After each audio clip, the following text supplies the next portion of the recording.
নমস্কার বন্ধুরা, কেমন আছেন? আশা করি সবাই ভালো আছেন।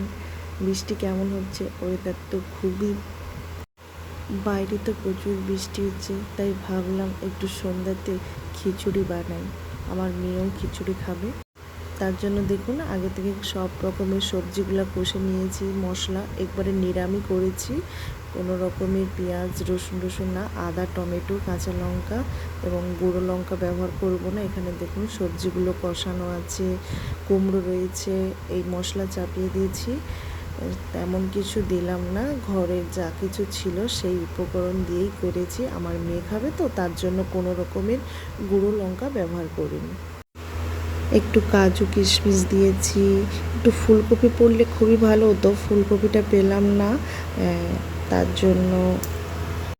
দেখুন মশলাটা কেমন কষানো হয়ে গেছে, মশলা থেকে কেমন তেল ছাড়ছে। তার আগে প্রেসার কুকারে চাল আর 2 রকমের ডাল সিটি দিয়ে দিচ্ছি। তারপরে ওই মশলা কষানোর পর সবজি ভাত সবগুলো কড়াইতে দিয়ে দিলাম। কড়াইতে কুলোচ্ছে না, তার জন্য একটা হাঁড়ি চাপিয়েছি, হাঁড়িতে একটু জল দিয়েছি। তারপর ওই সব কষে রাখা সব কিছু ভাত ডাল সবজি সব কিছু হাঁড়িতে দিয়ে দিলাম। এরপর এটাতে ফুটবে কয়েক মিনিট, অর্থাৎ 10-15 মিনিটের মতো ফোটাবো। এরপরে একটু ঘি দেব, স্বাদ মতো চিনি দেব, এবার ভালোভাবে হয়ে গেলে নামিয়ে নেব।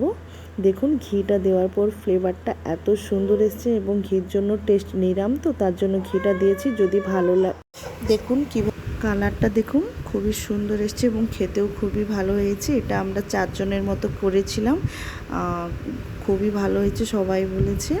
এবং যদি আমার ভিডিওটি ভালো লাগে অবশ্যই লাইক কমেন্ট শেয়ার করবেন। ভালো থাকবেন, নমস্কার।